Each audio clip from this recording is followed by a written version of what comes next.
Commit to Wealth Nation, welcome to the Commit to Wealth podcast. I'm your host, Juan Vargas. Today on the show, I have somebody very special, somebody that is very exciting. I feel like a little kid, have him here on my show, and it's an honor to have him. But let me tell you a little bit about his background before I'll tell you who he is, and I'm sure you guys will guess his name. He has written over 26 books and is best known as the author of Rich Dad, Poor Dad, the #1 finance book of all time. Let's just call him the Rich Son. He has co-authored books with Donald Trump, including Midas Touch and Why We Want You to Be Rich.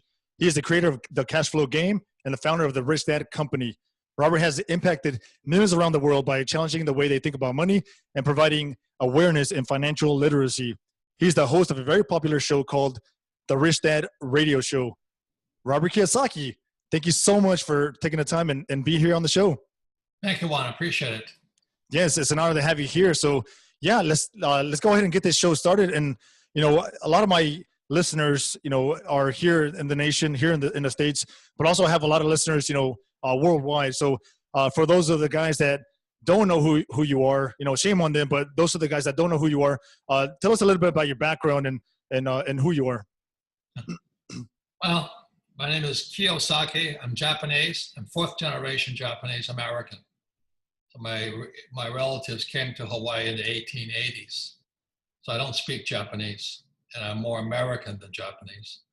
I grew up in Hawaii and went to school in New York and sailed. I went to school to be a ship's officer, specifically oil tankers, and I can drive oil tankers all around the world. From there, I went to flight school to fight for the U.S. Marine Corps in Vietnam. And then when I came back, became an entrepreneur and started the first nylon and Velcro surfer wallet business. And then from there, I went into rock and roll, and just as MTV was hitting. And so I've had some very good fortune and some very bad fortune. But all along the way, I've always been a real estate investor for many reasons, because real estate is real wealth. And and the story of Rich Dad, Poor Dad is the story of my two fathers. My poor dad was a PhD, went to Stanford University, University of Chicago, Northwestern. But as you know, our schools teach us nothing about money. And so my poor dad, a very good man, died broke. And my rich dad was my best friend's father. And he was a man who had no education because his father died and he had to take over the family business. So when I was in the 4th grade, I was 9 years old, I asked my school teacher, so when we will learn about money? And the teacher says, we don't teach you about money at school. And I thought that was really strange. It was, why don't you teach kids about money? And the reason I wanted to know about money, because I went to a rich kid's school, and most of my friends were really, really rich.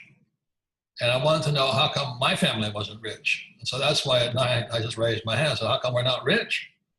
And the teacher says, well, you go to school. And I said, well, my father has a PhD. He's still not rich. So when you look at the logic of that, and the teachers sit there, she gave me some religious thing about the love of money is the root of all evil. And they said, well, it may be evil to you, but I want to know how to make some money. But at 9 years old, it was my poor dad who suggested I go and study with my rich dad, who was my best friend's father, my classmate's father. So that's where the story of Rich Dad, Poor Dad begins. And my financial education was very simply working for a rich dad for free as an apprentice when I was 9 years old till I was in my teens. And then he played Monopoly, and he just taught me how to be rich playing Monopoly. And then he eventually took us out. He had his greenhouses and in his red. And when I was 19, he bought a big red hotel on Waikiki Beach. Today it's called the Hyatt Regency. So from the time I was 9 to 19, I saw my rich dad go from somebody who was nothing to a very rich man. And by the way, that hotel, the Hyatt, just sold for $800 million. Oh, wow. Yeah. So it's gone up in value since, he first got it. That's for sure. That's one of the great things about real estate is the phantom income, right? That you so mentioned so much in your books, phantom income. Can you explain what that is exactly? Well, it's a little phantom income. You're talking about an accounting term. And I don't, it's called depreciation in real life. See, the real thing is that the average person has no. Rich Dad Poor Dad has a book on accounting. That's all it is. Mm-hmm. Expense, asset, liabilities. And the reason most people are poor is because they call their house an asset, their car an asset. You know, it's really silly what they do. But you can't help that without financial education. So the reason, this is what I want to say to everybody. It's not real estate, you guys. You've really got to get a lot smarter today. Yeah. Because the reason that people got hammered in the 2008 crash is they were flipping real estate. I don't flip real estate. The reason I like real estate is very simply because I can use debt and I pay no taxes.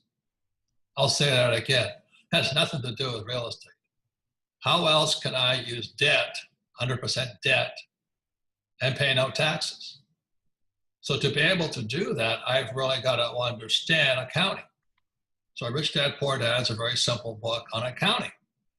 So there's 3 ways you pay no taxes, and the words are appreciation, depreciation, amortization. If I had pictures, I would show you. But the problem with most people is they get stuck on the form, be it real estate or business or stocks or bonds or oil or whatever it is. It's really what you cannot see is what financial or investor intelligence is. For example, when I went to school, I worked for Standard Oil for a little while as an oil tanker officer. And I invest in oil. It has nothing to do with oil. It has to do with taxes. You see, if I invest in Exxon stocks, I get no tax break. But if I drill for oil as an entrepreneur, and let's say I put $1 million in the ground drilling for oil, I get a 70% tax break day one. Now, what investment is going to give you a 70% return day one? Nothing. Not even real estate. Nope. My message to everybody, what real financial education is to see what people cannot see. So when I look at real estate, it's only debt and taxes. That's it. You know, and the reason I like debt and taxes is because my banker will give me as much money as I want. If I try and start a business, the banker won't give me any money. But the banker, if I have a piece of property, the odds are pretty good. If my numbers are good, I'll get the money. And exactly. Then the banker will lend me the money. And then on top of that, the government lets me pay no taxes. So let me just say this again. Nothing to do with real estate. It's the biggest mistake people make. It has to do with what you cannot see. And that's what financial education is supposed to do, is train your brain to see what other people cannot see. Yes. And part of that is, like you said, getting those tax breaks. And, you know, that's in other words, you're partnering with the government, right? You're doing what they want you to do. And that's why they allow you to get those tax breaks, right? So you got to use debt, you got to use taxes to your advantage, right? It's also more than that, is that you've got to have good tax advice. And most accountants are really horrible at taxes, surprisingly. So the next key is, how do you know a good tax accountant and a good tax attorney?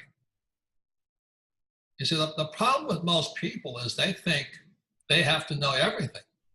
And what I always say is that business is a team sport. And the trouble with going to school is they tell you if you cooperate with people, you're cheating. If you ask for help, you're cheating. That's why my poor dad was poor. He thought he had to know all the answers.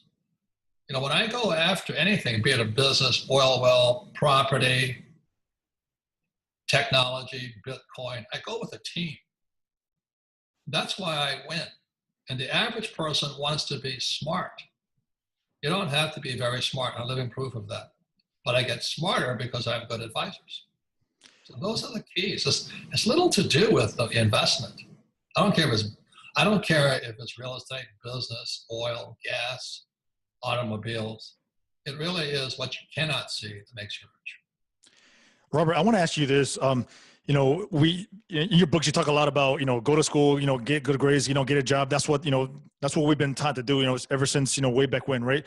So why do you think our government doesn't like necessarily make it mandatory to teach real financial education in our schools?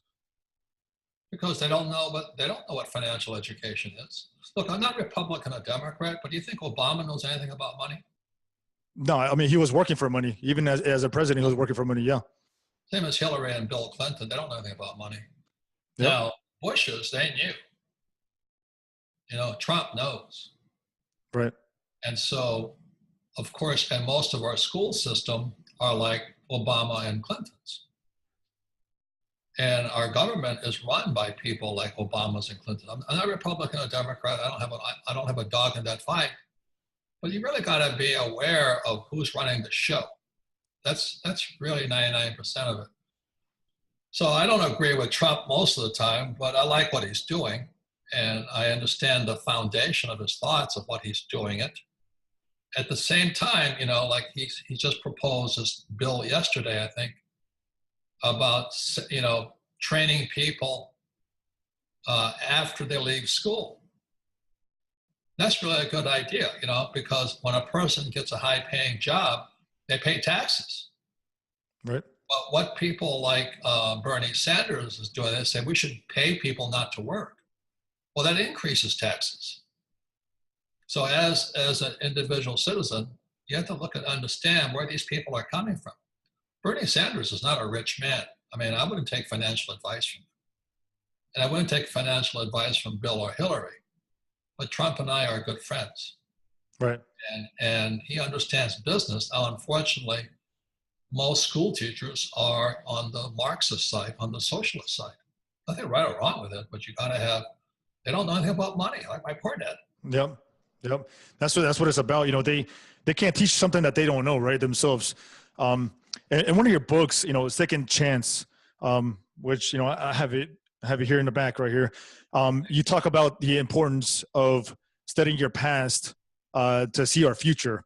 Can you explain what that means and what we can do in our future to better prepare? Well, there's many ways. It's called prognostication or being prescient. Those are the words. But there's many different ways. There's an academic way of studying the past, and there's a capitalist way of studying the past.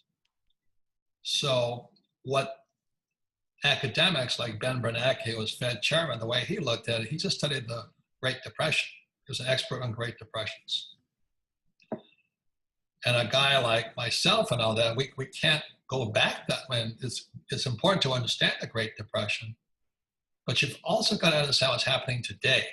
So when I was flying for the Marine Corps in Vietnam, if the enemy did something, we couldn't go back, well, in Roman times, this is what they did. Our next guess is, okay, they hit us here, where are they going to hit us next? Right. On it day by day. So academics really live in the past, too deep in the past. And the world has changed so much from the Great Depression. And that's why Bernanke, the Federal Reserve Chairman, he's put us in a very precarious position right now. He is the biggest money printer in world history. And let me tell you something, money printing has never worked. Throughout history, it has never worked.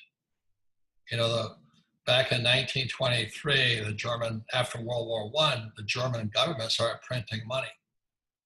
And they printed the exact, when you look at the chart, the pattern of the German printing in 1923 and what Bernanke did in 2000 are identical. Right. And then what happened when the Germans printed that money, next thing that happened is that they were flying kites with money, they were burning money, they were wheelbarrow money and all this, which we're doing now. And then what happened was Adolf Hitler came to power in 1933, and that led to Auschwitz.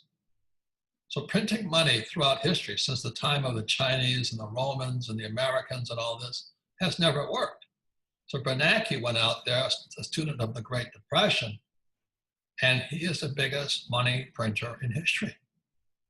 Mm-hmm. And when you look at the charts between Germany and you look at the charts, which is what Second Chance is about, and now you look at the charts, you can see we're doing exactly the same thing.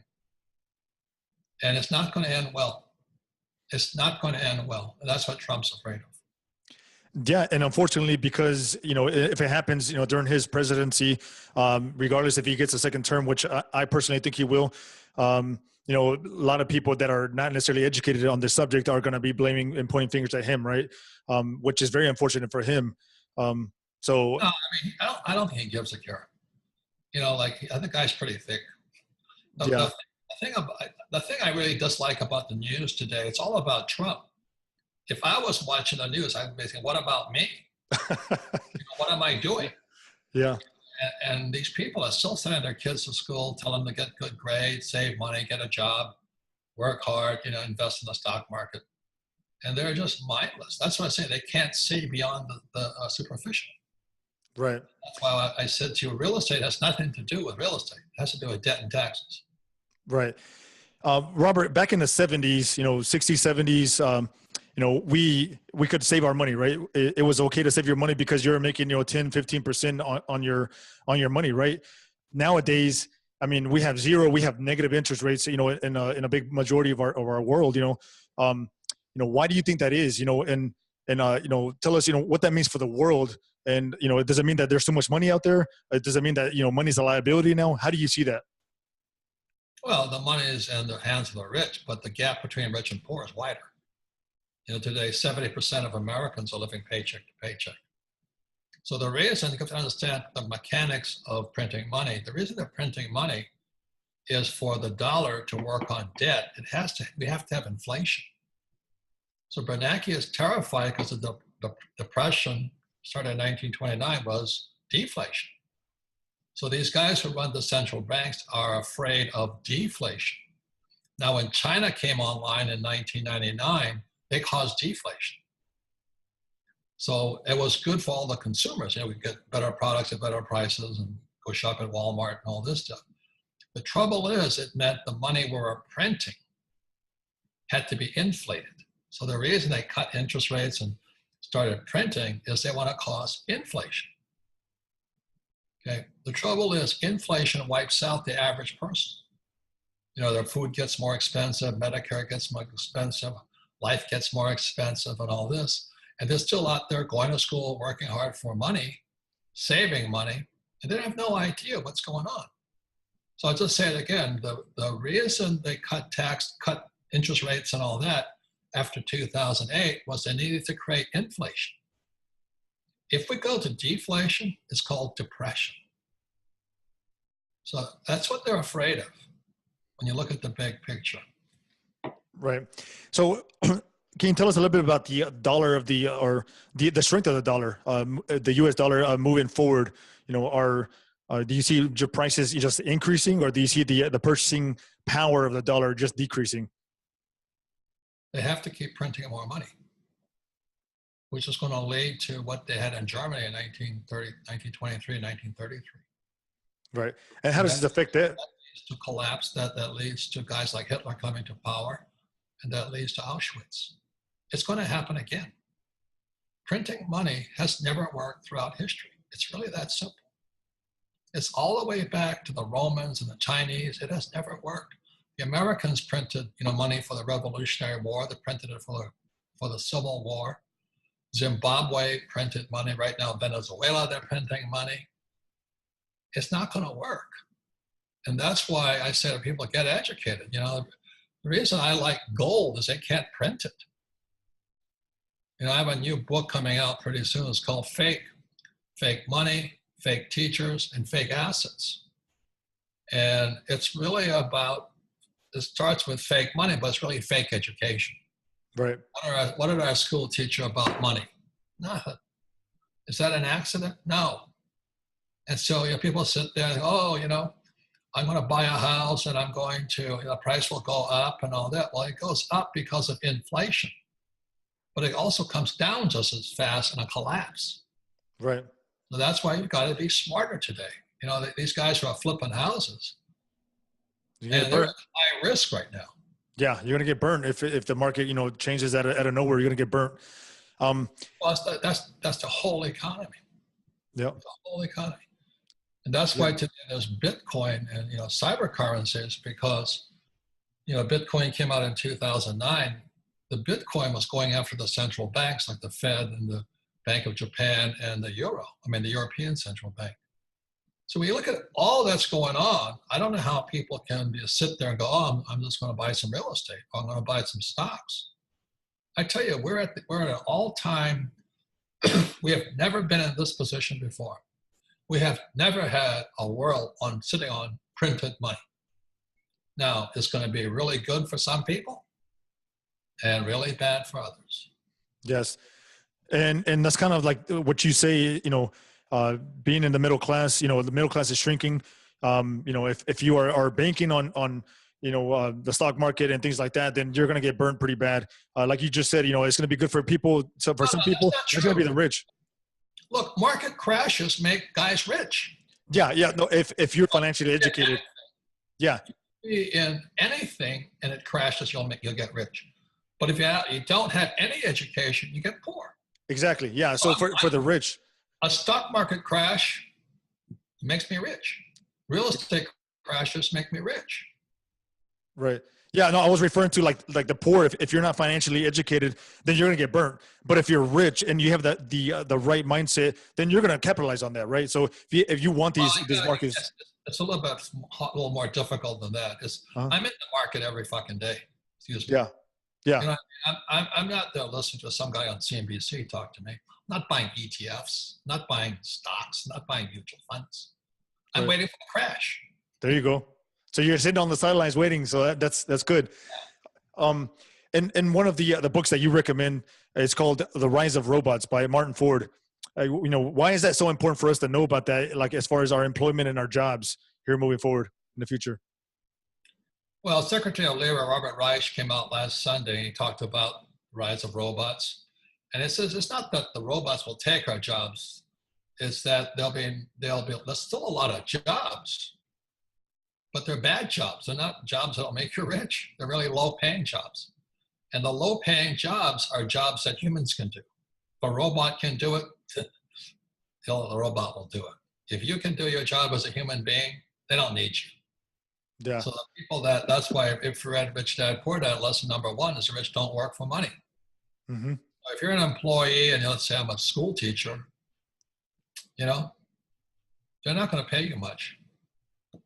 Yeah, but and if the robot can do it. The guy who owns a robot will get rich. Right. And the other thing, like you mentioned, is robots.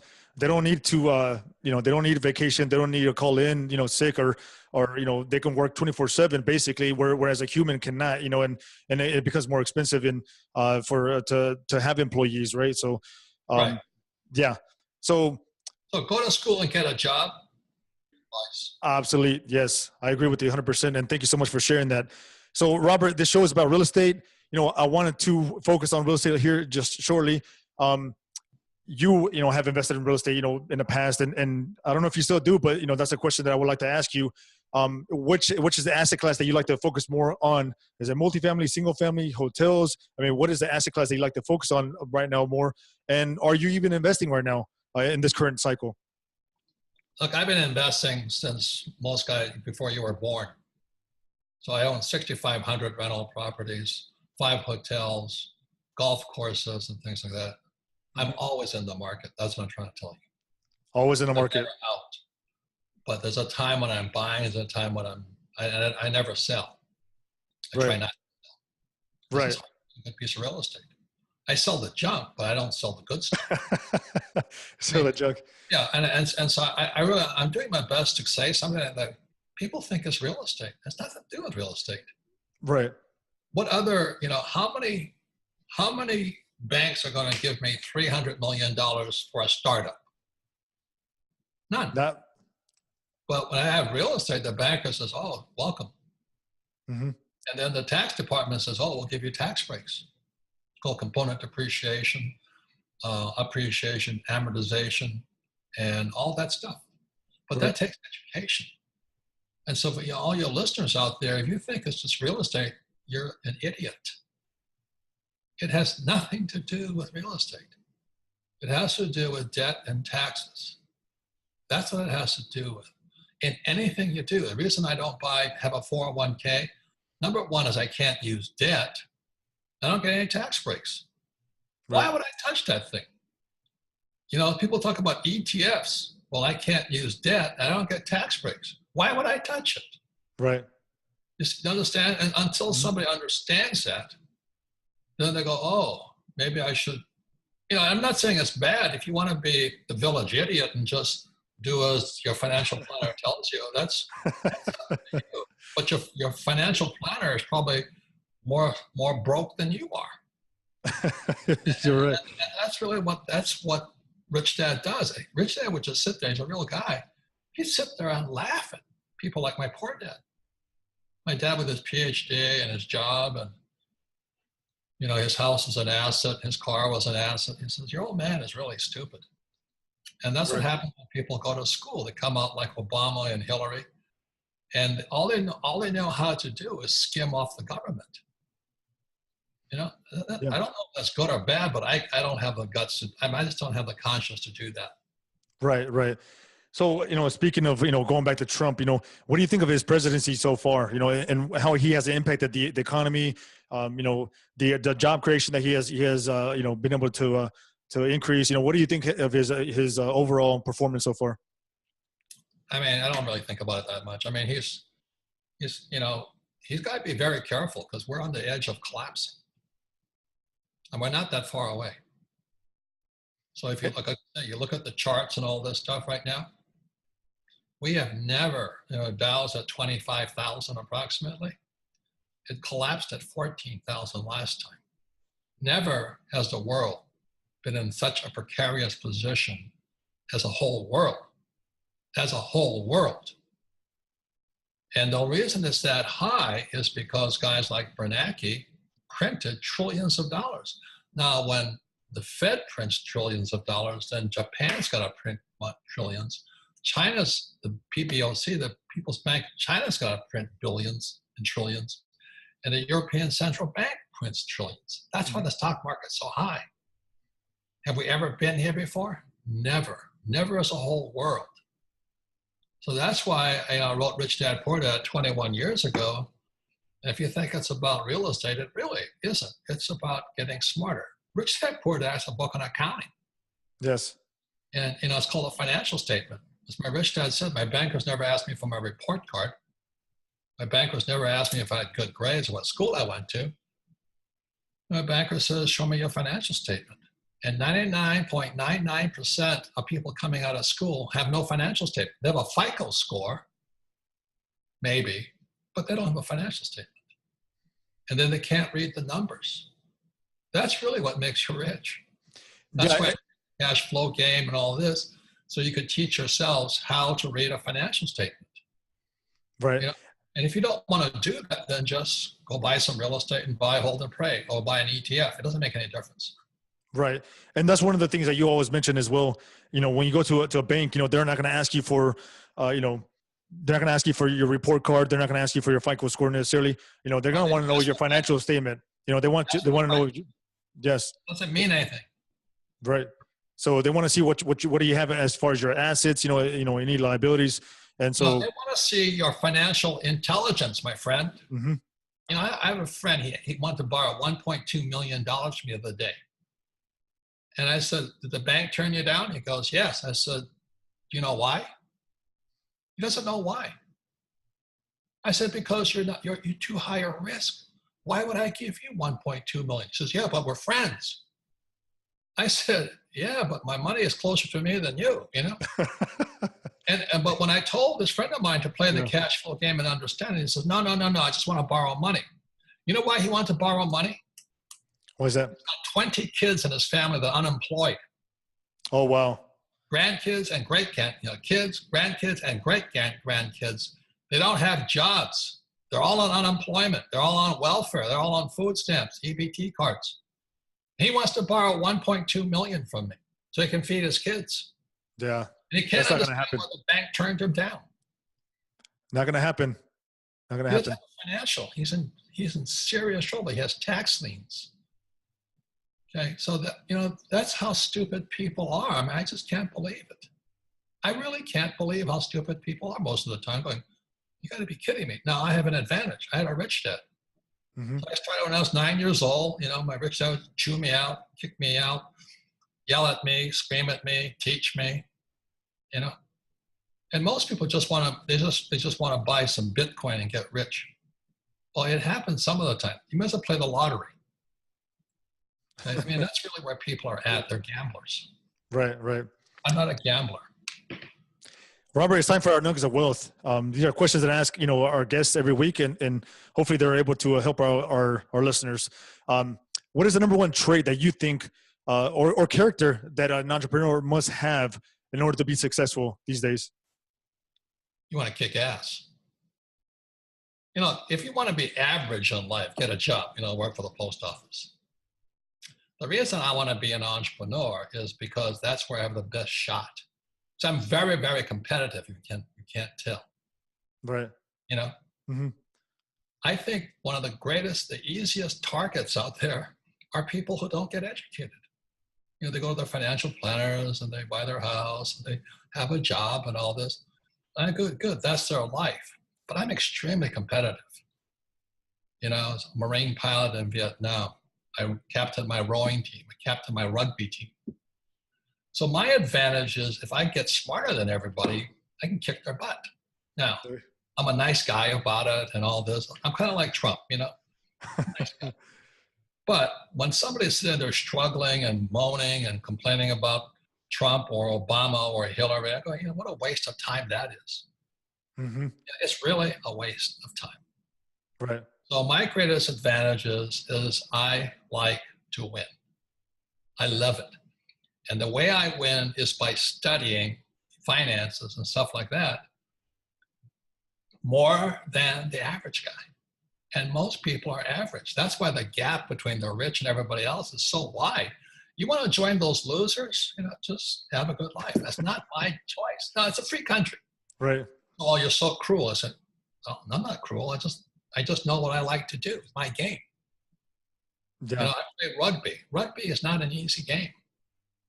You know, I didn't play soccer because I can't hit people. If you get hit, you know, play soccer. If you like to get hit, play rugby. I mean, it's really that simple. And the reason most people are not successful is because they're complacent. You know, you're not complacent. You have your little podcast, you're doing all this stuff, you're studying and doing all that. Well, you're going to ultimately win. Just keep that up. But the guy sitting on the sideline, you know, doing a couple of lines of coke and smoking a doobie, I mean, there's no hope for that guy. You know what I mean? Right. Yeah. For Hillary or Bernie. So anyway, you know, life is so easy to see. Yeah. You know, it's like that friend of mine wants to borrow $1.2 million. Why? Because I have money. And when I asked him, I said, why did the bank turn you down? He doesn't want to look at that one. See, he'd have to look in the mirror. Mm-hmm. The bank turned him down because he's a flake. Good guy, hardworking guy, you know, good father, good Christian, prays all the time. But when I asked him to study, he goes, nope. Well, then why should I give you the money? Because the bank won't give you money either. Yeah. I mean, it's that cut and dry. When you think about it, it's not cruel. Mm-hmm. I mean, I think it's more cruel that he wants to borrow money to feed his kids. Yeah. That's awesome. That's awesome. What is a good tool, source, or platform or website that you use frequently that can also help others? I mean, do you have anything that, you know, maybe they use like pretty much every single day that, you know, other people can benefit from? I study every day. It's every day. You know, I've been up since 5 o'clock studying. I get ready for my day. I meditate for a half an hour. I read spiritual books. I do my journaling. Get calm, get centered, stay focused on the inside, and step out in the world and kick butt. There you go. Kick ass is what you said. You said kick ass, so we're going to say that. Well, I mean, there's only two positions in life. You either kicking ass or getting ass kicked. There you go. Right? I mean, tell me another position in between there. No, there's not much in there in between. Yeah. It's either you're the one that's kicking ass or they're kicking your ass, like you said. So that is awesome. That's why I love rugby. I go on the field. They're going to kick my ass. I'm going to kick there. We have a good time. We shake hands. We drink beer. There you go. At the end of the day, you're friends. Play soccer, play ping pong, play something else. You know, and what book are you currently reading right now? And, you know, what book do you recommend to others? Well, I think you know, the guy that's probably got the most accurate guy right now is Jim's Rickards, Rickards. Mm-hmm. He wrote the Currency Wars, The New Case for Gold, and The Road to Ruin. Right. And what I like about him, he's a researcher, but he's also been in the he is in the trenches all the time. He works with the CIA and the Defense Department and all these guys, and they plan and they play money games, money war games. You see, the idea of nuclear war is kind of obsolete. It's really a currency war. So right now, when the US prints money, that means China's got to print money. So for all the guys who went to school, they got a job, they're working for money, you've been screwed. You don't have a prayer out there because you're working against your own central banks, the People's Bank of China and the US Fed. Look at Japan, the biggest savers in the world. They're also the biggest losers in the world. Why would you save money when your government now has negative interest rates and has printed more money than any other country in world history other than the US? And so the Japanese are saying, oh, I went to school, asshole, you know. I'm saving money. I said, you're an idiot. No, I'm a good Japanese boy. Yeah. Yeah. So I sit there and I'm kind of a comedian. You know, so I look at the whole thing. I go, what is wrong with this place? You know, my favorite saying is, God is a comedian playing to an audience to stop laughing. They think it's serious. They're getting their butts kicked, but they still go to school, they get a job, they save money, they vote, and they pay their taxes, they get out of debt. You know, that's losers. Yeah, and then they wonder why, you know, the situation doesn't change for them. You know, they keep doing the same thing that's obsolete, like you said. It is changing. They're going down. You should see some of the charts I have coming out. My new book, Fake, coming out pretty soon. It's shocking because I like charts because I like pictures. Mm-hmm. And when you look at the pictures, these people aren't. It's not that they're not changing. They're losing. They're losing. They're falling behind at high rates of speed. You talked about artificial intelligence and robots, and these guys still send their kids to school to get a job or become a doctor or a lawyer. You know what Ford said is that pretty soon you don't need doctors because a robot can be smarter than you, the doctor. It's already been proven. Yeah. So people are still going to school, become a doctor, a lawyer, accountant. You know? Mm-hmm. And that's why Rich Dad's lesson number one is rich don't work for money. You got to acquire assets. So real estate is an asset. My Rich Dad company is an asset. My oil wells are assets. My golf courses are assets.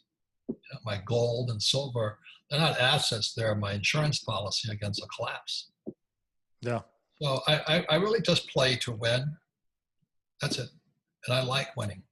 I've got my butt kicked many, many times, but that's really good because, you know, if you get your butt kicked, you stand up, you say, thank you very much. I'm coming at you next week, though. You're going for the right hook. Yeah. There you go. Robert, you know, when is your book coming out?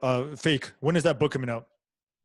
It's going to come online for free so people can read it. It's not going to be finished, but they can read it. And what I'm looking for is questions. What haven't I answered? If you're going to criticize me, don't bother, you know, because I don't listen to you anyway. Mm-hmm. Who listens to critics? Yeah. But I'm really looking for what did I not cover in the book so I can add it to the book. That's why it's coming out for free online. Go to richdad.com and find out about it. But I've had to rewrite it twice now. It's the third rewrite because things are changing so fast. You know, what I was writing about, so many things had changed. New discoveries are coming out. New revelations are coming out. And so these people who are going to school, getting a job, saving money, getting out of debt, buying a house, you know, I'll pray for you and get your butt kicked. That's the problem. If you like getting your butt kicked, not my life. Borrow money. There you go. Robert, what is next for you here in the next 5 to 10 years? You know, where do you see yourself, your company? You know, what do you see yourself doing?